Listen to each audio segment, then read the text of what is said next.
కాళేశ్వరం జలాల్ మేడిగడ్డ में सवाल చలో కాళేశ్వరం అంటున్నాయి అధికార కాంగ్రెస్ ప్రతిపక్ష బీఆర్ఎస్ ఈ నెల 20న సీఎం రేవంత్ రెడ్డి మేడిగడ్డను సందర్శించనున్నారు.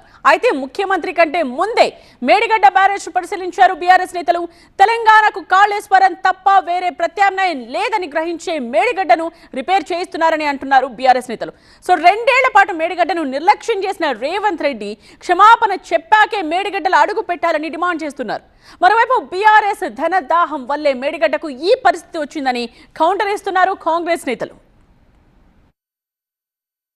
తెలంగాణ రాజకీయాల్లో కాళేశ్వరం ప్రాజెక్టు మరోసారి మాటల యుద్ధానికి తెరలేపింది. మేడిగడ్డ బ్యారేజ్ దగ్గర కూలిన 2 పియర్లను రిపేర్ చేయిస్తోంది రాష్ట్ర ప్రభుత్వం. ఈ నెల 20న ముఖ్యమంత్రి రేవంత్ రెడ్డి మేడిగడ్డను సందర్శించి ఇరిగేషన్ అధికారులతో సమావేశమవుతారు. కాటారం మండలంలో బహిరంగ సభలో పాల్గొంటారు. మేడిగడ్డ బ్యారేజ్ సెంట్రిక్ గా విమర్శలు గుప్పించే అవకాశం ఉంది. మరోవైపు శనివారం వరంగల్, కరీంనగర్ బీఆర్ఎస్ నేతలు మేడిగడ్డ బ్యారేజ్ ను సందర్శించారు. ఏదో ఎలక్షన్ల ముందే ఇది నమ్మిచ్చి ఓట్లు వేయించుకున్నాం, ఇప్పుడు తలకాయ పట్టుకుంటారు జనం. కాంగ్రెస్ ఎమ్మెల్యేలు ఎందుకు గెలిపించుకున్నావు అని తలకాయ పట్టుకుంటున్నారు. నీకు బుద్ధి చెప్పిన సిద్ధంగా ఇది ఒక డ్రామా, ఈ నాటకం. దయచేసి 2 పిల్లర్స్ మీరు చూడండి, ఈ 2 పిల్లర్స్ ఆల్రెడీ రిపేర్ అయిపోయినాయి. వాళ్ళు చేసేసిండ్రు. నీళ్ళు 3 ఏళ్ళ బట్టి ఆపినావంటే ఆ పాప నీకు తాకుతుంది బిడ్డ. నువ్వు నీ ప్రభుత్వం పడిపోతుంది, నువ్వు పడిపోతావు.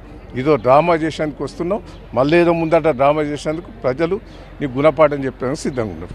మేడిగడ్డ పనులను 2 ఏళ్లు పెండింగ్ లో పెట్టినందుకు రైతులకు సీఎం క్షమాపణ చెప్పాలని డిమాండ్ చేశారు ఎర్రబెల్లి దయాకర్ రావు. నీకు దమ్ము ధైర్యం ఉంటే అఫీషియల్ మీటింగ్ గా పెట్టేది, ప్రజలను వాలంటీర్గా రమ్మను.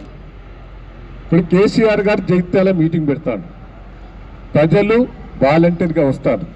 రేపు ఇక్కడ మీటింగు మీ కలెక్టర్లు, ఆఫీసర్లు, ఎంపీడీఓలు, ఎంఆర్ఓలు, ఐకేపీ వాళ్ళు మొత్తం ఆఫీసర్లందరూ కూడా కదిలిస్తారు. అది కాదు ఈ దమ్మున్న మీటింగ్.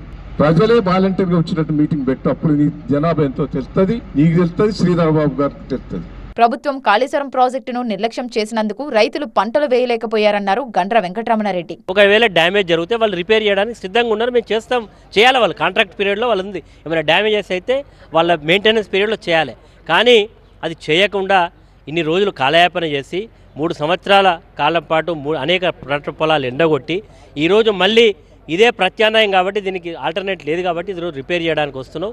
రిపేర్ చేయడమే కాకుండా కేసీఆర్ గారు మీటింగ్ పెట్టిన రోజే నీకు జ్ఞానోదయం అయినట్టు 20వ తారీఖు నాడు ఇక్కడికి వస్తున్నావు. ఏది ఏమైనా ఆలస్యమైనా ఇప్పటికైనా నీకు భగవంతుడు ఒక సద్బుద్ధిని కల్పించి ఈ ప్రాజెక్టు తొందరగా రిపేర్ చేయించి తెలంగాణ ప్రజలకు ఆ రైతులకు ఒక విశ్వాసాన్ని కలిగించే ప్రయత్నం చేస్తే ప్రజలు హర్షిస్తారు. అన్నదాతలకు అన్యాయం చేసే నేతలకు భవిష్యత్తు ఉండదన్నారు గులాబీ నేతలు. ఇవాళ ఎల్లుండి 20వ తారీఖు నాడు కేసీఆర్ గారు జగిత్యాల బహిరంగ సభ పెడుతున్నారు కాబట్టి ఆ ప్రజలందరికీ కూడా తప్పుదోవ పట్టడానికి, వారి యొక్క ఆలోచన మళ్లించడానికి ఎల్లుండి ఇక్కడ వస్తూ ఉన్నారు. ఏదైనా ఈ ఎలాంటి వాళ్ళు ఆల్రెడీ కూడా వాళ్ళు రిపేర్ చేస్తామన్నప్పుడు మీకు బుద్ధి సిగ్గు ఉంటే మీరేం చేయాలి? మీరు గవర్నమెంట్ రాగానే ఏదైతే కాళేశ్వరం గురించి చాలా తప్పుడు మాటలు మాట్లాడారో నిజంగా మీరు అధికారంలో ఉండి మీరు వితిన్ 6 మంత్స్లోనో 3 మంత్స్లో మీరు అదే ఎలాంటి వాళ్ళతో చెప్పి ఆ రిపేర్ చేయించాలి. ఇది క్రాక్స్ వచ్చిన వాటి రిపేర్ చేయించాలి. కానీ 2.5 ఏళ్ళు రైతుల యొక్క కడుపులు కొడుతూ రైతాంగాన్ని నష్టం పరుస్తూ కూడా ఇవాళ మీరు చేసే ఈ కార్యక్రమానికి రేవంత్ రెడ్డి గారికి, కాంగ్రెస్ ప్రభుత్వం కూడా, రైతాంగాన్ని అందరూ కూడా క్షమాపణ చెప్పాలని మీ ద్వారా డిమాండ్ చేస్తాం. సీఎం మేడిగడ్డ సందర్శనపై బీఆర్ఎస్ విమర్శలకు కౌంటర్ ఇచ్చారు కాంగ్రెస్ నేతలు. కాళేశ్వరం ప్రాజెక్టుతో బీఆర్ఎస్ ధనయజ్ఞం చేసిందని విమర్శించారు హస్తం పార్టీ నేతలు.